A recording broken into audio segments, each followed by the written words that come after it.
অস্ট্রেলিয়ার সিডনির ওয়ালি পার্কে গাংচিল মিউজিকের ব্যানারে অনুষ্ঠিত হলো বৈশাখী মেলা। মেলায় দিনব্যাপী চলে মনোজ্ঞ সাংস্কৃতিক অনুষ্ঠানে প্রবাসীদের অংশগ্রহণ ছিল চোখে পড়ার মতো। বাংলাদেশ ও অস্ট্রেলিয়ার জাতীয় সঙ্গীত পরিবেশনার মধ্য দিয়ে শুরু হয় অনুষ্ঠান। এরপর পরিবেশন করা হয় বৈশাখের গান,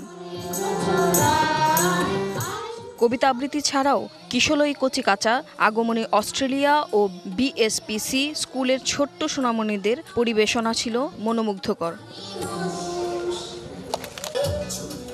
মেলায় দিনব্যাপী চলে মনোজ্ঞ সাংস্কৃতিক অনুষ্ঠান। মেলায় অতিথি হিসেবে উপস্থিত ছিলেন ফেডারেল সংসদ সদস্য টনি বার্ক, স্টেট সংসদ সদস্য মার্ক কোরে, Bangladesh consul general Mohammad Shakhawat Hossain, deputy mayor Ibrahim Khalil সহ অনেকে।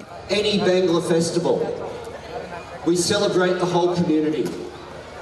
We celebrate the music, we celebrate the color, we celebrate the energy. নৃত্য পরিবেশন করে আরশিতা আদ্রিতা, মিশা, অপসরা, তানাকা, ফারিহা আঞ্জুম, ঋতুপম। ওয়ালটন ফ্রিজ কিনে অনেকের মতো আপনিও হয়ে যেতে পারেন মিলেনিয়াল। সেরা পণ্যের সেরা অফার। গান পরিবেশন করেন মারিয়া মুন, নীলুফার ইয়াসমিন, মিঠু স্বপ্ন ও রত্নাকর, লাল সবুজ ও কৃষ্টি ব্যান্ড। সঞ্চয় টাবুর সার্বিক তত্ত্বাবধানে অনুষ্ঠানে বিভিন্ন অংশে সঞ্চালনা করেন নাহিদা সুলতানা, সাকিনা আক্তার, পলি ফরহাদ, জুই সেন পাল ও মুনা মুস্তফা। মেলায় ৩৫টি স্টলে ছিল দেশীয় নানা পণ্যের সমাহার। DBC news desk.